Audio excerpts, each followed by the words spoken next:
경기도 어학원 원어민 강사들 모임을 시작으로 한 수도권 집단 감염에 이어서 서울 홍대에서도 확진자가 잇따르고 있습니다. 전파력이 강한 델타 변이 바이러스까지 확인돼서 확산세가 커지는 건 아닐지 방역 당국이 긴장하고 있습니다.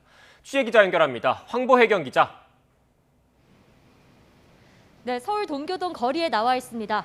네, 홍대를 방문한 원어민 강사들을 고리로 집단 감염이 퍼지고 있지 않습니까? 이런 상황에서 마포구 또 다른 음식점에서 집단 감염이 확인됐죠? 네, 그렇습니다. 우선 음식점으로 소개했지만 사실 이곳에서는 술을 팔고 또 댄스 연습장처럼 함께 춤을 췄던 것으로 파악됐습니다. 지금은 영업을 하지 않고 있는데요.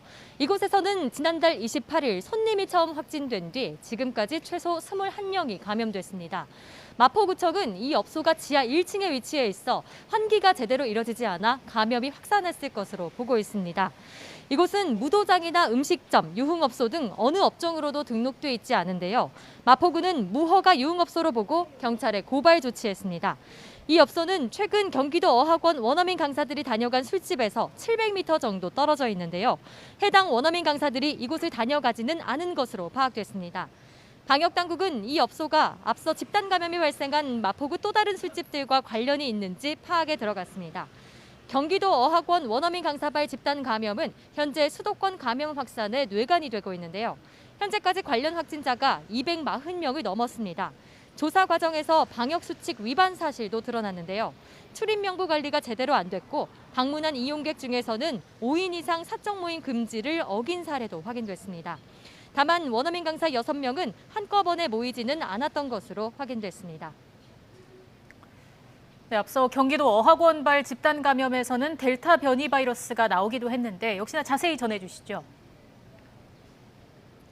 네, 현재 확산세가 거센 원어민 강사발 집단 감염에서 델타 변이 바이러스 환자 9명이 확인됐습니다. 이 델타 변이 바이러스의 전파력이 강한 특성상 앞으로 감염자가 추가될 가능성이 있는데요. 인도에서 유래된 델타 변이는 영국발 알파 변이와 달리 전염력이 최대 60% 강한 것으로 알려졌습니다. 현재 서울에서만 델타 변이 확진자가 20명이 확인됐는데요. 백신 접종을 마친 사람이 10명 가운데 1명꼴이라 델타 변이가 지역사회에 확산할 경우 대유행을 가져올 거란 우려가 큽니다. 이 때문에 애초 어제부터 적용 예정이던 완화된 거리두기 개편안도 연기됐는데요. 방역당국은 확진자 추이를 살펴본 뒤 다음 주 중반쯤에 수도권에 완화된 거리두기를 적용할지 결정할 계획입니다. 지금까지 서울 동교동 거리에서 YTN 황보혜경입니다.